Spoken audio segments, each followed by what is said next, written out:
திருப்பூரின் ஐகானாக திகழ்ந்த சாந்தி திரையரங்கம் தற்போது அத்தனை ஆர்ப்பாட்டங்களையும் இழந்து வேறொரு பரிமாணத்தில் காட்சியளிக்கிறது.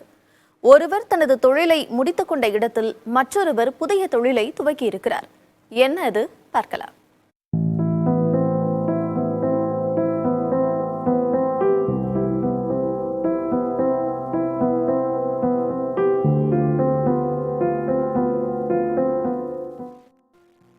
ஆயிரத்து 1980ஆம் ஆண்டு கட்டப்பட்ட சாந்தி திரையரங்கம் திருப்பூர் புதிய பேருந்து நிலையம் அருகில் அடையாளமாகி போயிருக்கிறது.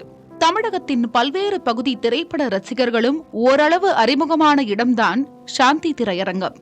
இங்கு கமல், ரஜினி தொடங்கி விக்ரம், விஜய், அஜித், சூர்யா வரிசையில் சிம்பு, தனுஷ், சிவகார்த்திகேயன் உள்ளிட்ட பல்வேறு திரை நட்சத்திரங்களின் படங்கள் திரையிடப்பட்டிருக்கின்றன.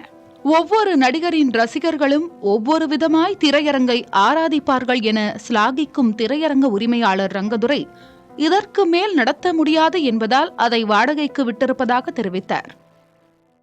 தொடர்ந்து படங்கள் போட முடியல, வசூல் கம்மியாகி போச்சு, பிரச்சனை அது இதில் நிறைய வந்ததுனால கரண்ட் சார்ஜெலாம் கூட்டினாங்க.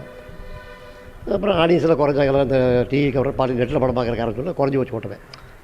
அப்புறம் படப்படியே குறைஞ்சது. சரி, அப்படி இந்த தலைமுறை யோசனை பண்ணால் இப்போ இன்னுமே பேசியிருக்கிறாங்க. இன்றைக்கி கூட காலையில் வந்து 10 பேர் வந்துட்டு, காலையில் 3-4 பேர் வந்துட்டு எனக்கு படம் ஏன் ஓடல அப்படின்னாங்க.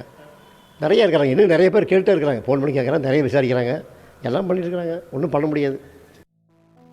நெட்ஃபிளிக்ஸ், ஓடிடிகளின் வளர்ச்சி, மல்டிப்ளெக்ஸ் மோகம் போன்ற பல்வேறு காரணங்களால் தனியொரு திரையரங்கமாக செயல்பட முடியாமல் திணறியதே அதற்கு காரணம் என்கிறார். ஆனால் திரையரங்கின் 45 ஆண்டுகால அடையாளத்தை தனது தொழிலுக்கு பயன்படுத்தியிருக்கிறார் தொழிலதிபர் ராகுல். சாந்தி திரையரங்கம் வாடகைக்கு விடப்படுவதை அறிந்து இந்த இடத்தை தனது தொழிலுக்கு அடையாளமாக மாற்ற வேண்டும் என்ற எண்ணத்தில் வாடகைக்கு எடுத்திருக்கிறார்.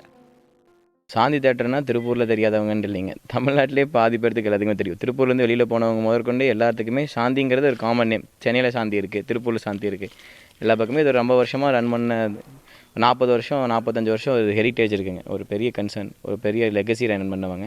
இந்த இடத்துல எங்களோட கன்சர்ன் ரன் பண்ணுறதுக்கு இந்த நேமுக்காகவே நாங்கள் இந்த இடத்துக்கு வெயிட் பண்ணோம். எங்களுக்கு இந்த மாதிரி சேஞ்ச் ஆகுதுன்னு தெரிஞ்சதையும் ஃபஸ்ட்டாக ஒரே ஹோப், நம்ம எதிர்த்தே ஆகணும் அப்படிங்கிற கண்டிஷனுக்கு தான் நாங்கள் வந்தோம். காரணம், இந்த மொத்த டவுனுக்கும் மொத்த டிஸ்ட்ரிக்ட்டுக்குமே இந்த இடம் தெரியுங்க. தனது தொழிலை நடத்துவதில் ஒருபுறம் மகிழ்வை தருவதாக தெரிவிக்கும் ராகுல் 45 ஆண்டுகால அடையாளத்தை அறுவடை செய்திருக்கிறார். திரைப்படங்கள் வாயிலாக மக்களை மகிழ்வித்த சாந்தி திரையரங்கம் விசில் சத்தம், கைத்தட்டல் உள்ளிட்ட அனைத்து ஆர்ப்பாட்டங்களையும் இழந்து குடோனாக மாறி மௌனமாக நிற்கிறது. புதிய தலைமுறைக்காக ஒளிப்பதிவாளர் ஹாலித் ராஜாவுடன் செய்தியாளர் சுரேஷ்குமார்.